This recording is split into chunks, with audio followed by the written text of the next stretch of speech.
मेरे सभी छोटे बड़े श्रोता मित्रों को मेरा प्रेम भरा नमस्कार एवं सादर स्वागत व अभिनंदन चैनल पिटारा कहानियों का में। दोस्तों, इस चैनल के माध्यम से मैं आपको सुनाती हूँ उपनिषदों की कथाएं, जिनकी रचना वेदों की व्याख्या के रूप में हुई। जो बातें हमारे वेदों में जटिलता से कही गई हैं, उन्हें उपनिषद सरल व सहज भाषा में प्रस्तुत करते हैं। इनमें ब्रह्मा, विष्णु, महेश, सूर्य, अग्नि, इंद्र आदि देवताओं से लेकर हमारी पावन नदियों, वृक्षों, पर्वत, समुद्र आदि कथापात्र होते हैं। तो आप भी ज्ञान की इस दिव्य यात्रा में हमारे साथी बनिए, क्योंकि हर गाथा कुछ सिखाती है और हर सीख जीवन बदल देती है। शुकदेव युवा हुए तो व्यास जी को उनके विवाह की चिंता सताने लगी। एक बार व्यास जी ने शुकदेव को अपने पास बुलाया और बोले, हे पुत्र, अब तुम युवा हो गए हो और साथ ही तुम्हें अनेक श्रेष्ठ सिद्धियां भी प्राप्त हो गई हैं। इसलिए तुम्हें ब्रह्मचर्य का त्याग करके गृहस्थ जीवन का आरंभ करना चाहिए। लेकिन शुकदेव ने स्पष्ट शब्दों में कह दिया कि वे मोह माया का त्याग कर संन्यास ग्रहण कर चुके हैं और अब विवाह करके पुनः मोह माया के बंधन में नहीं बंधेंगे।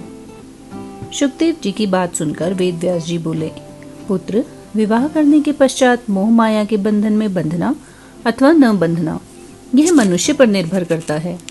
हमारे आसपास अनेक ऐसे ऋषिगण हैं जो गृहस्थ होते हुए भी मोह माया से रहित होकर प्रभु भक्ति में लीन हैं। शुकदेव जी बोले, पिताश्री, यह सब भ्रम मात्र है। यह बिल्कुल ऐसा ही है जैसे कोई कीचड़ में रहकर भी उससे अलग रहने की बात करे। जो इस बंधन में बंध जाता है वह इससे अलग नहीं रह सकता। जब शुकदेव जी किसी भी प्रकार से समझने के लिए तैयार नहीं हुए तो वेदव्यास जी ने उन्हें मिथिला नरेश राजा जनक से शिक्षा लेने भेजा। मिथिला पहुंचकर शुकदेव जी ने देखा कि राजा जनक की पत्नी है, बच्चे हैं और फिर भी वे एक सन्यासी की भांति पूजनीय हैं। शुकदेव जी के आग्रह पर राजा जनक ने उन्हें शिक्षा दी, विवाह कोई बंधन नहीं है। यदि हम यह निश्चित धारणा बना लें कि कोई भी बंधन हमें बांध नहीं सकता, तो हम सभी बंधनों में बंधकर भी मुक्त रह सकते हैं। जल में रहकर भी कमल की भांति उस पर तैरकर अलग रह सकते हैं। यह मेरा शरीर है, यही बंधन है, और यह शरीर मेरा नहीं है, यही मुक्ति अर्थात संन्यास है। जनक के ज्ञानपूर्ण कथनों से शुकदेव जी की सभी शंकाएं दूर हो गई। वे वापस अपने पिता के आश्रम पर लौटे तो व्यास जी ने पीवरी नामक एक सुंदर कन्या से उनका विवाह करवा दिया। उससे शुकदेव जी के 4 पुत्र कृष्ण, भूरी, गौरप्रभ और देवश्रुत तथा एक पुत्री कीर्ति हुए। पुत्र पौत्रों से युक्त होने पर शुकदेव ने पिता का आश्रम त्याग दिया और कैलाश पर्वत पर जाकर समाधि लीन हो गए। परम सिद्धि मिल जाने पर उनका आसन पर्वत शिखा से ऊपर उठ गया। आकाश में वे इस प्रकार चमकने लगे मानो सैकड़ों सूर्य एक साथ चमक रहे हों। शुकदेव जी के ऊपर उठते समय पर्वत का शिखर फटकर 2 भागों में बंट गया। वायु तीव्र गति से चलने लगी।